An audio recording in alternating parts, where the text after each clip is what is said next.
Vamos lá, pessoas? Todo mundo bem? Que bom. Vamos para o segundo bloco de iluminismo, né? No primeiro bloco de iluminismo, nós falamos sobre a teoria do pensamento político. Nesse bloco, especificamente, pegando a parte 1 aí, nós vamos perceber como evoluiu, né, o pensamento a respeito dos termos usados por John Locke, dos termos usados pelo próprio Jean-Jacques Rousseau, dos termos utilizados por Voltaire, dos termos utilizados pelo Montesquieu. Montesquieu, essa figura emblemática que até hoje aparece na nossa Constituição, quando a gente lembra dos três poderes, né? Do poder executivo, do poder legislativo, do poder judiciário. O próprio Rousseau, quando ele aparece nesse modelo tão moderno de democracia representativa, e a gente entender esse modelo da democracia representativa é extremamente importante para os dias de hoje, para a gente entender por que acontece uma CPI, por exemplo, tá? Nós vimos a ideia do próprio Voltaire. O Voltaire falou muito e debruçou muito sobre o direito que nós temos de poder tratar aí alguns assuntos sem nenhuma resiliência, sem nenhum protesto, sem ser questionado pelo governo, pelas autoridades, né? O direito que nós temos de falar o que nós pensamos, principalmente pelas figuras públicas, porque as figuras públicas, elas acampam um cargo que são nosso. Se elas estão lá porque elas foram eleitas, elas estão lá porque eu quis que elas estivessem lá. Então, qual que é o problema eu falar mal de um cargo público? O que eu não posso fazer é mal da pessoa, né? Não presta, é um canalha. Nossa, pessoa ordinária, conheci a família. Não conheço a família dela, não conheci nada dela. Eu conheço ela enquanto pessoa pública. E enquanto pessoa pública que ocupa o cargo público, a coisa pública é destinada ao povo. Assim foi criada a República, né? Mas, enfim, vimos também nas páginas colossais dos iluministas, inclusive John Locke, a lógica do direito à vida, do direito à liberdade. Quem tem que garantir isso é o Estado. O John Locke falou que o Estado é o garantidor da vida. Então, quando a gente não publica, quando não fazemos, né, enquanto pessoas públicas, o bom uso do cargo público para salvaguardar as vidas daqueles que estão no Estado, os brasileiros, por exemplo, para que eles não morram, né, de Covid-19, para que eles não tenham esses problemas aí de Covid, eu estou automaticamente, né, dentro de um processo aí, participando ativamente dessa mortandade, se eu não faço a coisa correta. Alguns poderiam pensar assim, o que seria a coisa correta? Seguir o que todo mundo está seguindo já é um bom caminho, né? É igual índio, gente. Índio, né, quando está na tribo, ele tem um cacique. E o cacique fala e ele segue. Ah, mas o cacique é o cara que tem mais experiência, né? Então por isso que ele serve. Por isso que você tem pai, mãe, né? Avô, tio, tia. Normalmente você usa essas pessoas como referência. Professores, né? Quando a gente pensar aí, eu tive uma aluna, o nome dela é Maria Fernanda. Essa aluna me fez uma indagação aos mais primórdios do recente da minha vida que eu achei fantástica. Ela me ligou e falou assim, professor, eu preciso da sua opinião. Sinceridade, pô, que doideira que eu achei essa ligação. Quando que eu ia lembrar que um aluno ia me ligar para pedir minha opinião, velho? Quer dizer que isso é interessante, quer dizer que isso é vida, é reconhecer que o outro viveu mais, que ele tem um pouquinho mais de experiência, né? Isso os iluministas fizeram na parte política. Mas também os iluministas não estão ali para trazer, nossa, agora o mundo vai melhorar. Agora nós teremos uma condição econômica socialmente bacana. As pessoas vão trabalhar porque elas querem, porque elas vão se divertir trabalhando. Não é isso. Os iluministas estão ali para fazer uma revolução denominada de burguesa. E essa revolução burguesa ela tem um fim econômico. Lembra sempre que o iluminismo tem um fim econômico. Fim econômico. Porque o fim econômico é o fim que coloca todo o poder na mão daqueles que têm dinheiro. Basicamente é o sistema que nós vivemos hoje. Basicamente nós vivemos dessa forma. Por que nós queremos fazer universidade, né? Por que a gente quer entrar numa escola de curso superior? Porque nos contaram que quem estuda e quem faz um curso superior tem um melhor salário. Vai poder escolher uma melhor profissão. Não é isso que nos contaram? É isso que acontece de fato? Em alguns lugares, sim, né? Na Europa, Estados Unidos, esses países do primeiro mundo, quem tem curso superior é extremamente valorizado. No Brasil, gente, quem tem curso superior é eu, professor, é o outro que está ali, é o enfermeiro, essa galera que está aí trabalhando no dia a dia, se vangloriando ou não, né, da sua profissão, mas são trabalhadores normais. E os iluministas já viam isso como fundamento, até verdade, que as escolas econômicas tratadas pelos iluministas, nós temos duas, né? A própria escola chamada de escola fisiocrata, que a gente chama aí de fisiocracia, né? Eu vou colocar fisiocrata para combinar com o primeiro termo aqui, ó. A escola fisiocrata. Eu quero que vocês entendam e compreendam muito bem na cabeça de vocês aí, ó, que a fisiocracia, que é o termo que representa principalmente essa escola, esse termo, ele existe para dizer que a fisiocracia é a ciência econômica que acredita que a riqueza, ou seja, a concepção da riqueza, ela é proveniente da natureza. Olha que interessante, né? Alguns camaradas que nós vamos conhecer agora, dentro da escola fisiocrata, expoentes desse pensamento aí, né? Nós temos o Quesnay, nós temos um camarada chamado Gusnay, nós temos um outro camarada chamado Turgot. Esses camaradas aí, ó, Gusnay, Turgot e etc, etc e tal, eles acreditavam nisso, ó, que a riqueza vem da natureza. Até porque eles entenderam que é por causa da natureza que você cria todas as coisas, né? Imagina um processo manufatureiro sem matéria. Não funciona. Então, se você tem riqueza, você tem... se você tem natureza, você tem riqueza. Olha como que eu vou quebrar essa verdade da fisiocracia usando o nosso país, o Brasil. O Brasil, gente, é uma coisa maravilhosa. O Brasil é um país que você olha para ele assim, de cima e embaixo, apaixona, mano. O lugar que tem riqueza natural, né? Você vai nas praias brasileiras, eu acho que não existe praia nenhuma feia, ainda mais para mineiro, né? Só praia cabulosa. Para mineiro, porque já é praia, né? Qualquer praia para mineiro já é praia, então já fica feliz. Mas quando você vai no litoral brasileiro, você, meu Deus, é um must. Quando você vai na floresta brasileira, que você vê bicho, você, meu Deus, que sensação gostosa esse ar. Quando você vai na matinha de Belo Horizonte, você já sente um ar diferente. O Brasil é um trem esquisito. Qualquer área verde que você vai no Brasil é legal. Tá. Pensando nisso, o Brasil é rico? É, demais. Nossa. Pois é, o Brasil é rico em questões naturais. O Brasil é rico na sociedade internacional e conhecidamente, economicamente, é o protetor. É aquele que potencializa, é aquele que determina como funciona a economia global, porque ele tem... Não, menos, né, professor? Pelo amor de Deus, é Brasil. Nós estamos falando do Brasil. Quando você fala escola, é Brasil, né, professor? Olha, é Brasil, né? Nós estamos falando do Brasil? Pois é. Segundo esses caras, o Brasil tem tudo para ser o maior das potências. E de fato tem mesmo.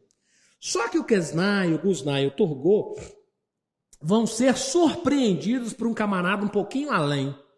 E aí nós entramos com a escola chamada de escola clássica. Essa é a escola fisiocrata. Nós entramos agora com a escola clássica. A escola clássica é um fenômeno. Por que, Anderson, que a escola clássica é um fenômeno? Primeiro, que a escola clássica ela vai trazer um camarada que é lembrado até hoje pelos primórdios. Os ossos dele são lembrados até hoje por causa da teoria que ele escreveu. A escola clássica ela tem um expositor fenomenal chamado Adam Smith. E eu queria que você entendesse a sua importância enquanto ser humano nesse mundo que a gente vive.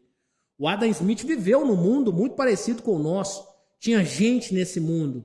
E as pessoas que tinham boas ideias ou más ideias, elas estão aí. Eu falo do Adam Smith e lá na frente nós vamos falar do Hitler. Pessoas que vivenciaram ideias na história e que colocaram suas ideias para fora. Então a gente tem que potencializar pessoas que têm boas ideias. Essa semana fez aí aniversário da morte, né, do bicentenário do Napoleão Bonaparte, um cara visionário na Europa. Lembramos dele até hoje. Comemoramos a morte dele, bicentenário do Napoleão. Inclusive, tema da sua prova esse ano, sem sombra de dúvida. O Adam Smith é um cara que tem uma visão um pouquinho diferente.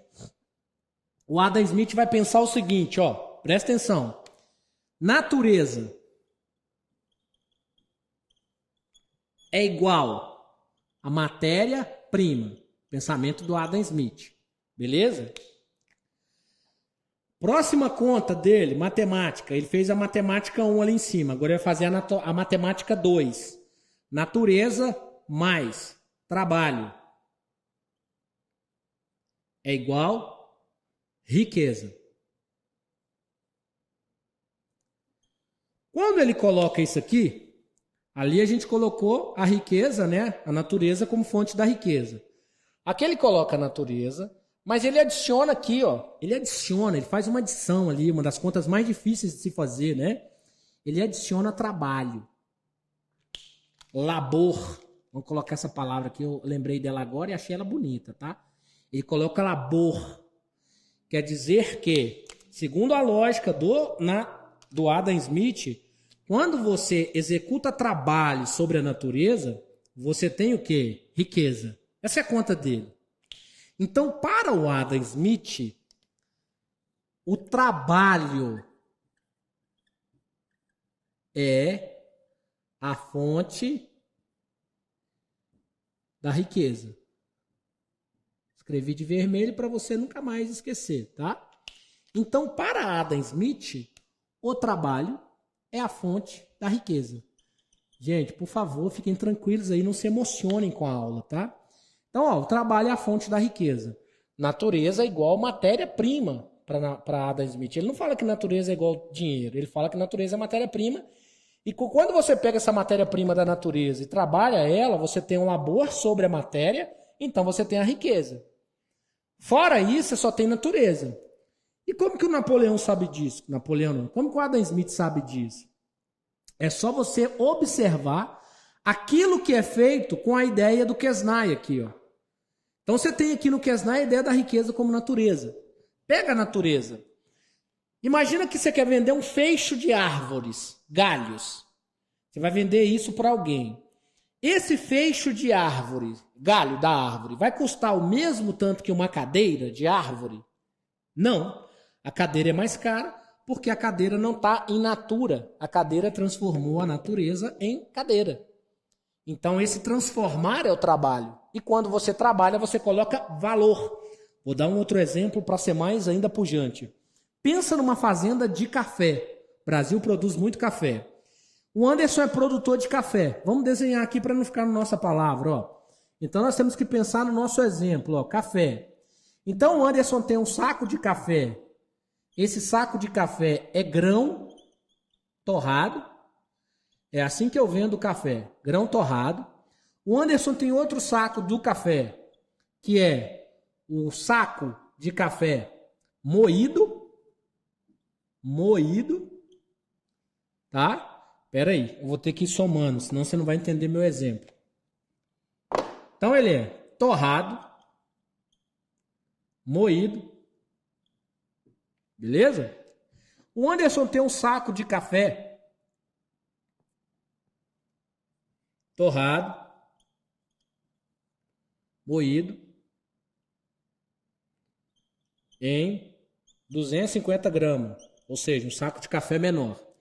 E o Anderson tem um saquinho de café, que ele chama de sachê.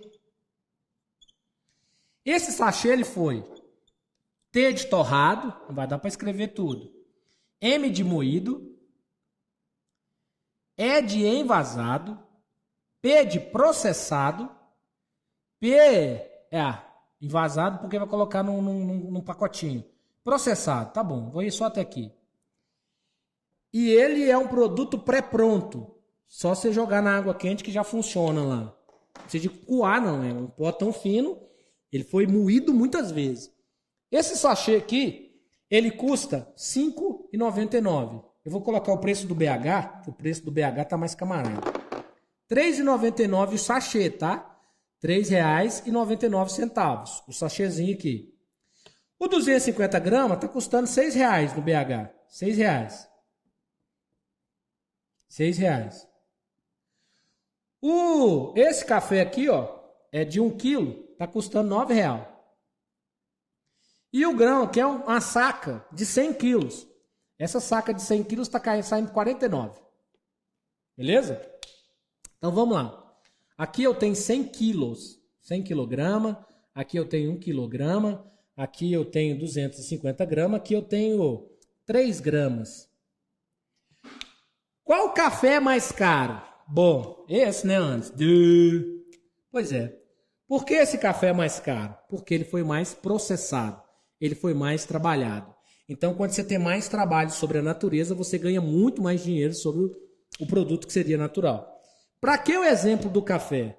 Para vocês entenderem que aquilo que o Adam Smith está falando aqui é verdade. Trabalho gera riqueza. Por quê? Pelo trabalho, você vai dispensar um negócio chamado salário. Pelo trabalho, você dispensa o quê? Salário.